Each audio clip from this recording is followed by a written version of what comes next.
You will probably spend more than 100 days online this year. The average internet user spends 6 hours 43 minutes online each day.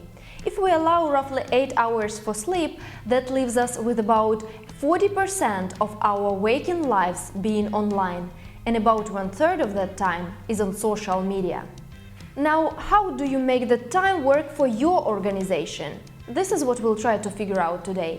I'm Olga, Communications Director for Ukrainian think tank, and I focus on bringing digital tools to NGOs' work to make them more noticeable and thus more powerful. Today we will talk about social media campaigns and 3 main components of it. Channels, where our audience is. Content, what formats sell. Audience and promotion, how to target those that we need. But before you start any activity in general and social media campaign in particular, I really need you to sit down with your whole team and find the answers to 2 very important questions. The first one is who we are. What makes us stand out from all the other organizations? Why we are doing what we are doing and what makes our services unique? The answer to that question will be in the center of your whole communication activity. And the second one is whom are we for? Who is the target of our whole activity? The answer to that question will define your communication strategy, its channels, forms and formats. You need to identify your brand persona, that one person that you work for. Find out its person's gender, age, location, both geographical and whether it's rural or urban area, its interests, hobbies and habits. Write it down, print it out and even put it on the wall or give this person a name, and always keep him or her in mind. This is the one person that you work for. Channels. How to choose. There are a few very basic principles, and the main one is be where your audience is. According to Digital in 2020 report, Facebook remains the most popular medium, followed by YouTube, Facebook Messenger, WhatsApp, Instagram and TikTok. It is always useful to look not just at absolute numbers, but at the growth rates, to catch the trends and be early adopters. In that regard, rapidly growing TikTok is worth paying attention to. But the most important question is where our audience is. This is where we should be. Say we're human rights defenders working with domestic violence issue. We can have several target audiences. For example, we want to target young women who suffer abuse and need shelter. In this case, we should use Instagram and Facebook and consider this very interesting social medium Pinterest. Or we want to target young children or underage who don't know whom to address when they experience abuse. In this case, we should definitely address to YouTube and TikTok. Or we want to target authorities whom we want to improve their social services or open new shelters, and we say no that they are middle-aged men. In this case, we should use Twitter and Facebook. Principle number 2, diversity and interconnection. The best solution would be to have a so-called marketing mix. Identify several channels which work best for you and target your brand persona best. Divide your time and resources between these platforms and develop several of them at the same time.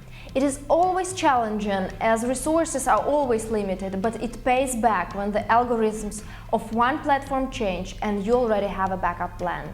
Most of the users are present at different social media platforms at the same time, and this is our chance to target them best with different forms of our content.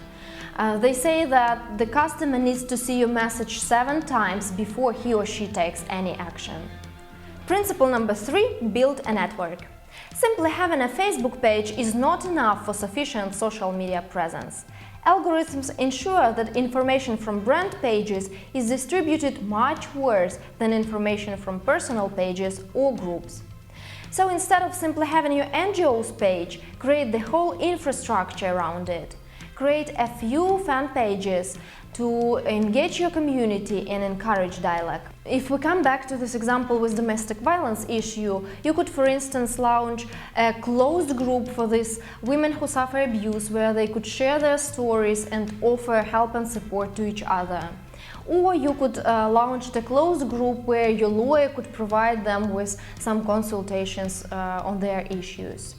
Also, a good idea would be to join all the already existing topical groups that you can find. Sharing your content there will enlarge your audience and improve your engagement rate. And principle number 4, work with influencers. First, identify those members of your team that already have a good social media following and ask them to share your content on their personal pages. Then connect with external influencers. It is a better idea to work with so-called micro-influencers, those who have the following between 10 and 50,000 pages, than with celebrities. It is more important that this person shares your values. This way you will add trust to your campaign. Don't forget to connect to media working on your topic and stakeholders. Sharing your content to their pages and cross-posting your videos on their pages will let you distribute your content better and get outside of your audience bubble. So to prolong the life of your post, share your content within this network you have created. Your page, your groups and groups that you have joined, your internal influencers, external influencers, media and stakeholders. Ask everybody to promote what you are posting. Content. What formats sell? Before posting anything to any of the social media platforms, consider these simple rules. First, mind platform requirements.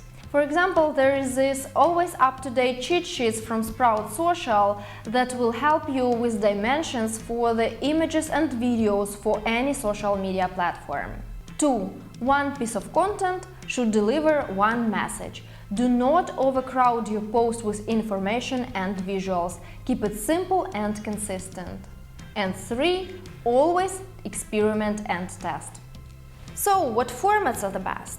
That really depends on the platform you choose, but visual and audio-visual content does show better results. There are tons of applications and websites that will help you create professional-looking visuals without any special skills.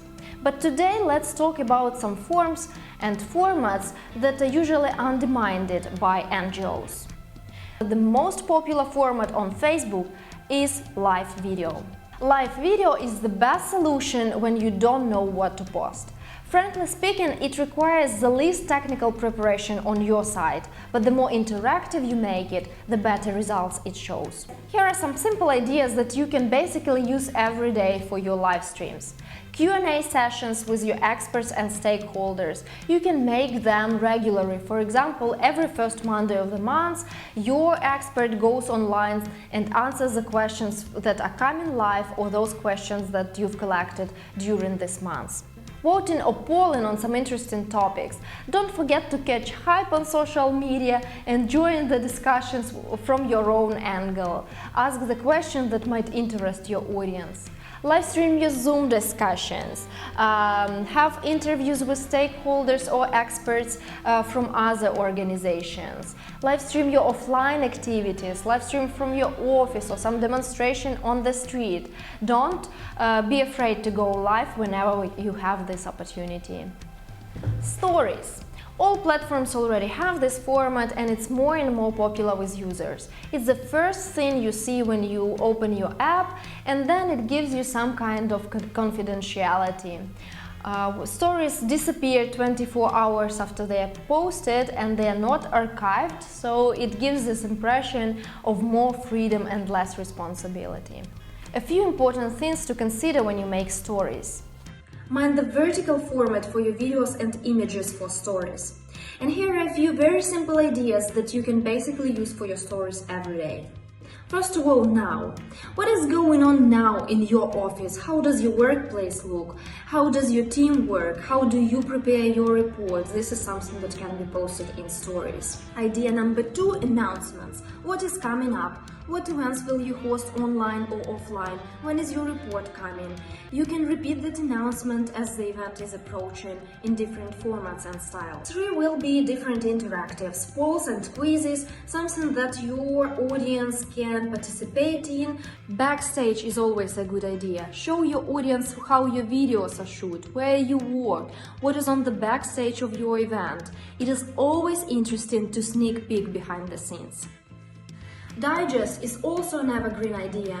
Make a digest what happened today or this week or this month, so it will be easier for your audience to navigate through your progress and your work. Stand up with your team members just like that. Get your experts to talk to your audience, to present themselves or answer the questions, or just gather the questions in the stories and then have a live Q&A to answer them.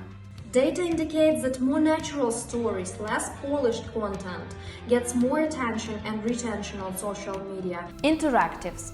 This is actually the whole bunch of formats that you can use, and this is the content that will make your organization stand out and be remembered by users.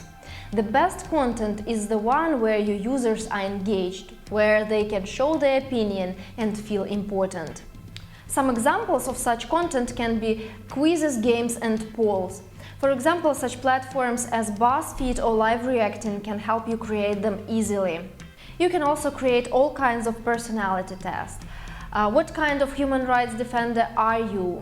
Who would you be in this or that situation of violation of human rights? This can also be created at PlayBuzz.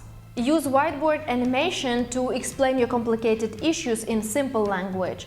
Animaker can help you with that. Memes and GIFs are always a good idea. People come online for some laugh, not just to get loaded with more problems than they already have. And why can't you provide them with that smile? Now, a very important advice. If you only remember one thing from this whole video, remember this: repackage. Always repackage all content that you have for social media. Say you have this huge book with a comprehensive report that you've been working on for several months. Try to look at it from all possible angles and present it in all possible formats.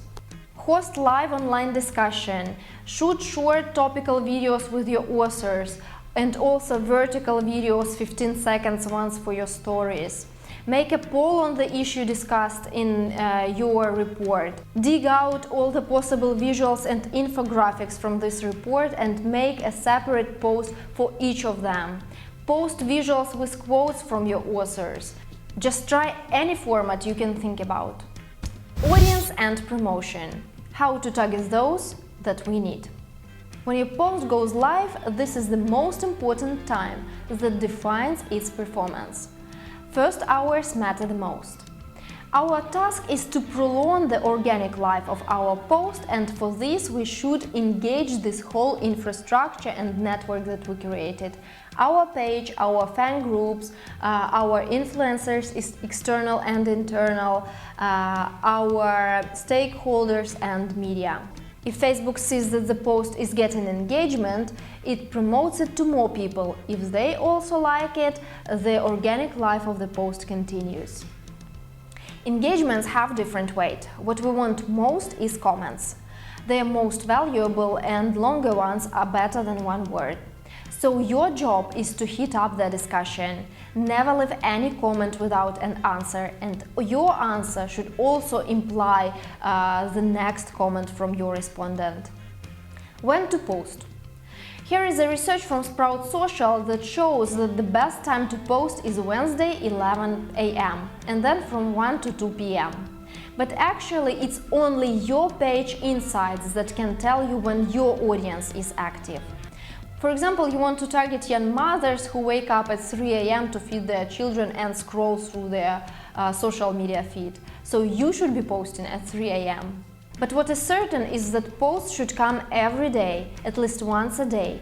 This is where you will get the growth of your page audience. Who to target with our promotion? First, we come back to our brand persona and we set the targeting to him and people like him or her. Second, data is our power and we should rely on it. Go to your page insights and find out who exactly is your audience. Check out stats not just for the whole page, but for the posts that were most successful and got most engagement. Find out who your audience is, their age, location, gender, language they speak, and target these people and people like them.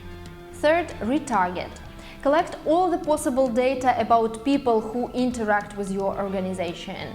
Subscriptions to your websites and websites visits, subscriptions to your product, registration to your online and offline events. You can use all this information while creating your target audiences. These are people you should target. If they have already interacted with your organization once, they are more likely to engage with your content than those who have never heard of you. By selecting interests, gender, location, language, narrow down your audience. The best results are shown for audiences of the size between 10 and 50,000 people. If the budget is limited, as it always is, it is better to promote those posts that already have a good organic engagement and to target your campaigns at new page likes and new engagements. Remember to check your numbers and rely on your data. Don't be afraid to make changes to your campaign settings if you see that it's not showing the results that you have expected. So, let's wrap it up for today. What makes a good social media campaign? Knowing your audience, being where your audience is and preferably at several social media platforms at a time, creating interactive content with lots of live videos, and targeting the right people. Good luck at all of the stages.